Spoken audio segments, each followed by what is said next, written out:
चीन खंड खंड होंगे, उसके टुकड़े टुकड़े होंगे। अब की नहीं है, मुझे पता है, ये बहुत पहले की भविष्यवाणी है। 9 भागों में चीन बटेगा, 5 भागों में पाकिस्तान। बिल्कुल, 9 भागों में चीन बटेगा, 5 भागों में पाकिस्तान। और लंड भक्त बन जाएगा पागल इसकी बात सुन के। मतलब आप नोट करो, अगर इनके बाबाओं को आने पड़ रहा है, सही है, सामने इन बाबाओं को आगे आना पड़ रहा है गुटके खाने वालों को, तो आप समझ जाओ कि अभी जंग में इनका डिफेंस फेल हो गया, इनको पता लग गया, विदेश नीति इनकी फॉरेन पॉलिसी जीरो हो गई। तो अब यही है कि लंड भक्तों को कोई ना कोई तो लॉलीपॉप देना, और इनके पास मजबूरी भी यही है कि इनके पास और कोई दूसरा ऑप्शन भी तो नहीं है भाई साहब कि किसी दूसरे ऑप्शन के पास जाए। तो यही है, लॉलीपॉप दे रहा है बाबा भाई, 5 टुकड़ों में पाकिस्तान बांट रहा है, चीन खंड खंड बटेगा, ये इतने डिवीजन कर रहा है जिसके अल्लाह माफ करे 120 सेपरेटिस्ट मूवमेंट चल रही है जिस कंट्री में। लेकिन अगर आज की हालात में मैं देखूं, अभी वर्तमान स्थिति ऐसी है कि भारत और चीन के रिश्ते और बेहतर होते जा रहे हैं। दोनों की जो डायरेक्ट फ्लाइट्स है वो भी खुल चुकी हैं, भारत से अब सीधा चीन जा सकते हैं, चीन से भारत आ सकते हैं। तो ऐसे माहौल को देखते हुए जो आपकी भविष्यवाणी 9 टुकड़ों में कटने की, क्या ये सब कुछ योगी जी की भविष्यवाणी है? भविष्य के गर्त में क्या छुपा हो मैंने आपको बता दिया। कब होगा स्पेसिफिक टाइम किया वो तो नहीं दिया मैंने। जी जी जी, आप नोट करो, ये भविष्यवाणी पिछले 1000 साल जब मुसलमान रहे तब भी ये देते रहे होंगे। आप नोट करो, इनके टुकड़े हो गए 1947 में। अबे भाई इनके टुकड़े हो गए। ये वो भविष्यवाणी वो रिलीजन के लोग कर रहे हैं जिनके 33 कोटि अभी फेल हुए 8 महीने पहले, कुत्ते की तरह मारा पाकिस्तान ने, ये मिसाइलें, ये बम, पाकिस्तान ऐसा व्यवहार करे, ये लोग बोल रहे कि टुकड़े हो गए। अभी जिनके लाले पड़े हुए 7 सिस्टर के कि ये किसी भी दिन अलग हो जाएगा, यहाँ से जम्मू कश्मीर भी अलग हो जाएगा, वहां से अरुणाचल प्रदेश ले रहा है, तो ये टुकड़े टुकड़े जो है ना, इसकी भविष्यवाणी हो सकता है सही हो, लेकिन इसने कंट्री थोड़ी चेंज कर दी। ये चीजें होंगी। अब पाकिस्तान के 5 टुकड़ों वाली जो भविष्यवाणी थी बहुत पहले की गई थी। ओए होए, इसी के साथ में एक भविष्य चाचा 4 तो सुबह, तू 5 कर रहा है। भविष्यवाणी और की गई थी 1 साल पहले, शनि के वक्री काल 29 नवंबर 2025 से पहले पहले देश के अंदर, विश्व के अंदर बहुत बड़ी अस्थिरता देखने को मिलेगी, बहुत ज्यादा उथल पुथल होगा। ये भविष्यवाणी आपके पिछले साल में आप देखेंगे तो हो रखी है। ट्रंप के बारे में भी की थी। अभी ट्रंप जो है ये डगमगाए हुए हैं क्योंकि ट्रंप की जो राशि है वो है मीन राशि। अच्छा, ये है हिंदुओं का बाबा। अबे जो वो पता नहीं इंडिया में तमिलनाडु में या हैदराबाद के अंदर ट्रंप का एक मंदिर बना हुआ है, उस मंदिर के बारे में भी कोई भविष्यवाणी करते हैं भाई, वो मंदिर कैसे बना? मीन राशि पे शनि की 7.5 चल रही है, उनके दिमाग को शनि कंट्रोल कर रहे हैं, शनि घुमा रहे हैं, वो कुछ ऐसा कर जाएंगे जिससे बहुत बड़े महाविनाश का जो है दृश्य नजर आएगा। तो ट्रंप ही कारण बनेंगे तृतीय विश्व युद्ध क्यों? हाँ जी, बिल्कुल, डेफिनेटली। तो आपको क्या लगता है कि भारत और अमेरिका के रिश्ते आगे कैसे रहेंगे? देखिए, जहां तक डिप्लोमेटिक रिलेशंस, डिप्लोमेसी की बात है, तो इस टाइम जो है इंडिया इज द बेस्ट। अगर आप अबे भाई, तुम्हारी अपनी पॉलिटिकल पार्टियां बोल रही कि हमारी डिप्लोमेसी फेल हो गई। जो लंड भक्तों का एक अलग ग्रुप है वो बोलता है यार हमारी डिप्लोमेसी फेल हो गई। ये बोल रहा है भारत की डिप्लोमेसी इज द बेस्ट।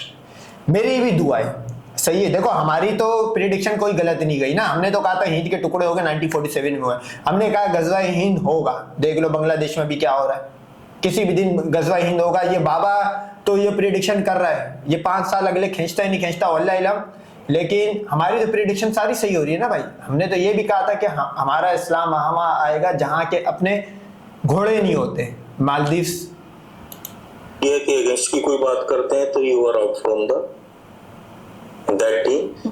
अगर फेवर की बात करते हैं you are accepted, whether it is आपका यूएसए और आपका चाइना। आप हमारे हित की बात करते हैं, हम आपके साथ हैं। हमारे हित की बात करते हैं, आप भले ही अमेरिका हो, नो स्पेस। सर, इन सब के बीच अगर बात करें अफगानिस्तान को लेकर, तो क्या लगता है कि आज का अफगानिस्तान ही कल को पाकिस्तान का काल बनेगा? बिल्कुल, डेफिनेटली काल बनेगा। रीजन है वो जो पगड़ी वाले हैं ना, बहुत खतरनाक है। तालिबान। वो ये देखो भाई, आ गए मुत्तकी पगड़ी वाला खतरनाक लोग है भाई, बहुत खतरनाक है, बच के रहना। एक हिंदू मंदिर नहीं है वहां पे।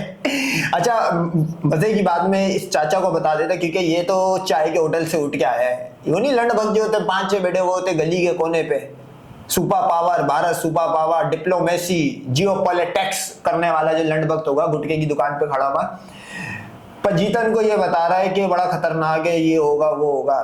बिल्कुल खतरनाक है भाई, ये तो तू मोहर लगा रहा है। ये अपनी मतलब चिकन जा रहा है खुद केएफसी की दुकान में, ये वही बात हो गई। मतलब मुर्गी जा रही है केएफसी की दुकान में, ये वही बात हो गई। मतलब खुरासान के लोग ही गज़वा हिंद करेंगे भाई, ये इस चाचा को पता होना चाहिए। ये बात तो उसने हकीकत कर दी, चाचा ने मजाक मजाक में हकीकत कर गया। किसी भी तरीके का अन्याय पसंद नहीं करता जी। और इस टाइम जो पाकिस्तान में हो रहा है, जिस तरीके से मास किलिंग हो रही है, जिस तरीके से अवाम को त्रस्त कर दिया गया है, जिस तरीके से वहां महंगाई है, जिस तरीके से ऊपर से लोग जो ना तो ये बाबा कभी आए ना ये पजीतन कभी यहाँ पे आई। अच्छा चलो, पजीतन तो जॉब कर रही है, पजीतन को भी पता है फेंक रहा है, उसका मुंह बता रहा है, जाम करके बैठी हुई है वो हंसी। तो बात यही है कि पाकिस्तान में मास किलिंग हो रही है। अबे किसकी हो रही है भाई? कोई एक बंदा ला के दिखा मुझे जिसकी हुई हो। लूट खसोट कर रहे हैं गरीबों की, तो बहुत ही बड़ी हालत है। अब देखिएगा वहां पे कमोडिटीज का क्या हाल है, क्या प्राइस है। 750 रुपए किलो आपका टमाटर है, लोग क्या खा रहे होंगे देख। चाचा रोज हम तो खाते बीफ, और बीफ जिस खाने में डलता है उसमें टमाटर अदरक ये सारी चीजें डलती है। तुम्हारा तो खाना ही 50 रुपए का होता है। दाल रोटी तो खा के तुम लोग बड़े हुए होते हो, तुम लोग दाल और चावल तो खा के, व्हाइट चावल उबले हुए चावल खा के तो बड़े होते। तुम्हारा तो खाना ही 150 का होता है। अबे हमारा तो खाना ही 1300-1400 का होता है। बीफ डलता है, बड़े का गोश्त डलता है, गाय माता डलती है, उसको गलाने के लिए बहुत सारी चीजें डलती है। तो भाई साहब तू टमाटर महंगा कर रहा तो क्या भूखे मर रहे क्या? देखो नहीं मिल रहा होगा। देन हम ये समझे कि पाकिस्तान की नियति में कुंडली में उसका खंड का नूना लिखा ही है, निश्चित ही। बिल्कुल डेफिनेटली, क्योंकि देखिए आसिफ मुनीर इसकी मेष राशि है जी। मैंने आप कल की का अफ्तार है आसिफ मुनीर आपको शहबाज शरीफ की भी बताई थी। आपकी उनकी जो है कुंभ राशि है, पाकिस्तान की जो है आपकी धनु राशि है। तो ये तीनों चीजों को अगर आप कंबाइन करते हैं तो शनि इनको बख्शेगा नहीं। इन्होंने जो कर्म कर रखे जी, जो इन्होंने पास्ट में कर्म कर रखे हैं उसका एक एक पाई पाई का हिसाब इनको देना पड़ता। अबे थाईलैंड का तो बता दे। थाईलैंड के अंदर उसको विष्णु था, कौन था, हनुमान, उसकी गाफ पे लात मार के उसको गिराया है। थोड़ी कुंडली है, सारी कुंडलियां वो निकाल रहा है जो उनको पहल रहे, उन्हीं की कुंडलियां निकल रही है। अमेरिका की अभी तक नहीं निकाल पाया ये, क्योंकि कल को हो सकता है भागना पड़ जाए गज़वा हिंद में।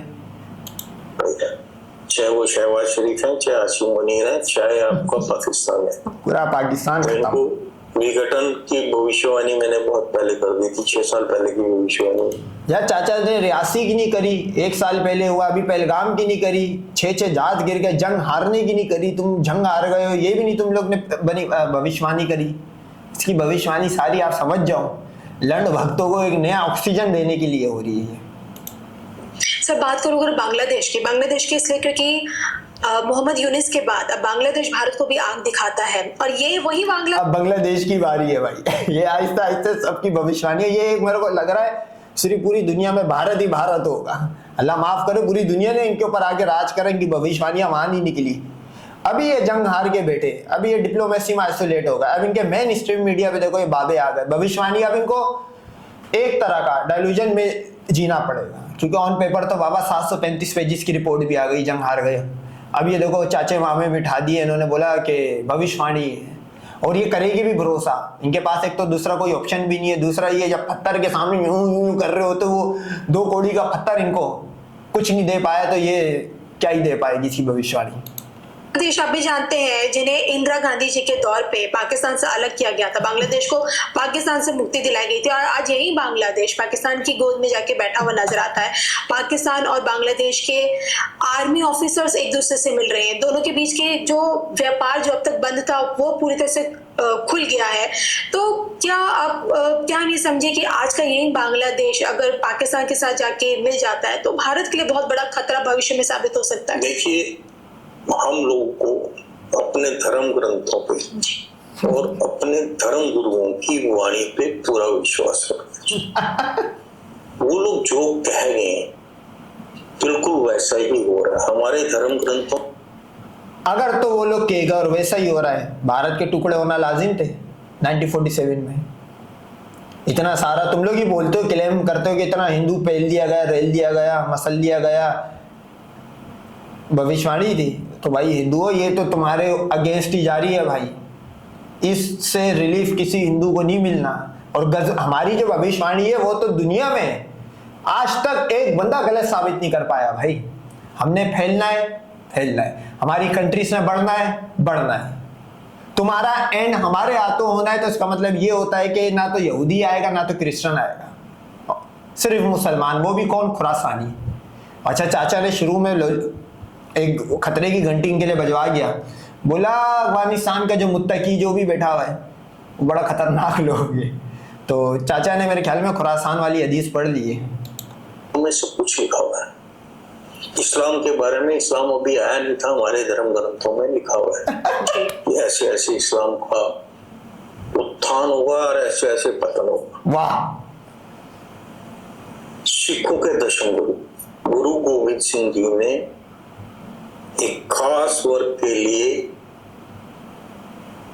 अपनी वाणी में ये बोला कि इन पर किसी भी तरीके का विश्वास नहीं करना चाहिए।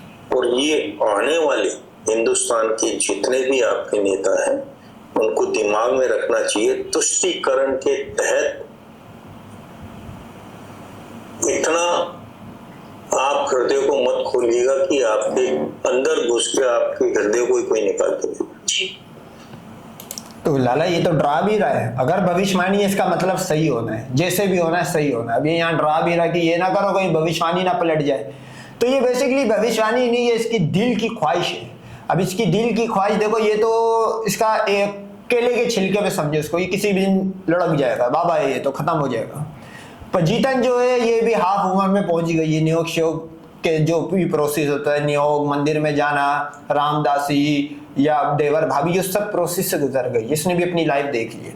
जो एक लंड भक्त जो है अभी तक नहीं गुजरा है, भाई साहब देख लो, ये तुम्हें यूं लॉलीपॉप देते हैं, इनसे जरा क्रॉस क्वेश्चनिंग करोगे। ये भारत के ये भी बैठ के पाकिस्तान के टुकड़े करवा रहा है, कभी चाइना के। अबे इनमें से किसी का कोई टुकड़ा नहीं हुआ है, अलबत्ता तुम्हारे भारत का टुकड़ा हो गया है।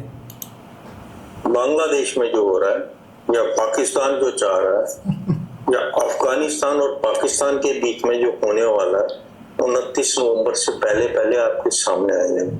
अफगानिस्तान, पाकिस्तान और इंडिया को अगर इन्होंने किसी भी तरीके से इन्वॉल्व किया तो इंडिया इनको जो है कहीं का नहीं छोड़ेगा, इनका इतिहास भूगोल बदल जाए। मेरी नजर में PL-15 जो है ना वो इनके लिए कल्कि का अवतार बन के आएगा, और फतह 1 जो है इनके लिए रावण का अवतार बन के आएगा गजवाई हिंद में, मेरी जहां तक हैगा। और बाबर क्रूज मिसाइल वो कोई नहीं, वो सिर्फ बाबर का अवतार बन के आएगा, जैसा बाबर अपनी लाइफ में था वैसा ही बन के आएगा। सर आने वाले 100 वर्षों में क्या हम अखंड भारत का नक्शा देख सकते हैं सांस्कृतिक? बिल्कुल, डेफिनेटली है भाई।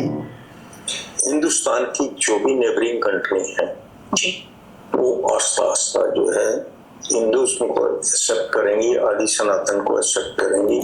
अच्छा, अभी थाईलैंड कर रहा है हिंदुइज्म का एंड, सही है भाई, थाईलैंड कर रहा है हिंदुइज्म का एंड, अभी गिराया। पाकिस्तान में डिक्लाइन फेस में, बांग्लादेश में 19 से 7 से 1, फिर इंशाल्लाह 0 हिंदू, सही है। ये अभी भविष्यवाणियां कर रहा है कि सनातन एक्सेप्ट होगा। अच्छा, हिंदुस्तान के अंदर 2011 के बाद सेंसस नहीं हुई, सेंसस होगी तो इनको पता लग जाएगा कि ये मजीद कितने डिक्लाइन में। अच्छा, जो 2011 में जो सेंसस हुई है उसके अंदर भी हिंदू डिक्लाइन में। तो भाई साहब ये तो अलार्मिंग है इस बाबा की प्रेडिक्शन में। मतलब ये बाबा अगर प्रेडिक्शन कर रहा है, इस तरह के जो लोग होते हैं प्रेडिक्शन करते हैं डेटाबेस पे, ये डेटाबेस के लाइक भी तो नहीं छोड़ा है। अबे डेटा में तो जंग हारते हुए इतने इतने जहाज गिरते हुए नजर आ रहे, तो अब लड़ भक्तों को इनको आगे करना पड़ा। तो सही है भाई, बंदे धोखे की मार ज्यादा बेहतर होती है, तो अच्छी बात है। ये जो ऑक्सीजन दे रहा है, देखो डूबते को तिनके का आसरा, ये वो वाली बात है। एंड तो मुसलमानों से होना, ये बात तो हकीकत है भाई, ये 1400 साल पहले प्रॉफिट मोहम्मद ने कर दी। और स्वतः हिंदुस्तान का पार्ट बनेगी और जो हमारा जो अखंड भारत का जो सपना है, माननीय योगी चाचा इस टाइम फुल चौकस टाटरी होके बैठा हुआ है। मतलब इसने एक साथ ज्वाइंट भी कौन सा, मेरे ख्याल में कोयटा का माल पी गया ये, नहीं हम चौकी का थोड़ा अफीम छिड़का हुआ था उस पर, ये चढ़ गई है इसको, बस आ रहे हैं अब इसको। दारू, चर्स, अफीम, हेरोइन और आइस के 3-4 शॉट मार के बैठा हुआ है। अभी इसको पता नहीं लग रहा मैं क्या बोल रहा हूँ। ये वही बोल रहा है जो इसने मंदिर में दिन रात सुना है, 4 बंदों की गैदरिंग में सुनी हुई है बात कर रहा है। अच्छा वो पजीता जो है वो समझ रही है, वो ऑन कैमरा आप नोट करो कितनी टाइट होके बैठी हुई है, क्योंकि उसको खुद भी पता है क्या फेंक रहा है। उसकी तो जॉब है, इसकी भी जॉब है, इसको भी लंड वक्त पैसा दे ही रहोगे कुछ ना कुछ। बात ये है कि ये एक आम हिंदू 16-17 साल का देखेगा, अबे उसको अंदर तो नाउमीदी वैसी इतनी है जंग हारने के बाद, वो क्या इसकी बात पे यकीन करेगा? मुझे लग रहा है कि ये बाबा सिस्टम का एंड करवा के मानेगा। आदित्यनाथ जी के कार्यकाल में पूर्ण होगा। ऐसे मुझे लगता है सर ये आपकी सबसे बड़ी भविष्यवाणी है कि हिंदू राष्ट्र के प्रथम प्रधानमंत्री के कार्यकाल में अखंड भारत का ख्वाब जो हम एक लंबे समय से देखते हैं वो पूर्ण होता हुआ हमें नजर आएगा। अच्छा मोदी आया बोला अखंड भारत बनेगा, मोदी का तो कर दिया आसिम मुनीर कल की गिरफ्तार ने काम तमाम। अब कहानी आ गई योगी पे, बात समझ रहे हो क्रोनोलॉजी। अब लंड भक्तों को एक नया टूल किट दिया जा रहा है, बोला मोदी साइड में योगी तू आ। तो मेरे को लग रहा है योगी हो, मोदी हो, राम हो, 33 कोटी हो, 33 कोटी हो, भैया अब जंग करने के लायक नहीं हो। अब वन साइडेड मामला होना है, वन साइडेड होना है और तुम्हारे हिस्से मजीद होने वाले हैं।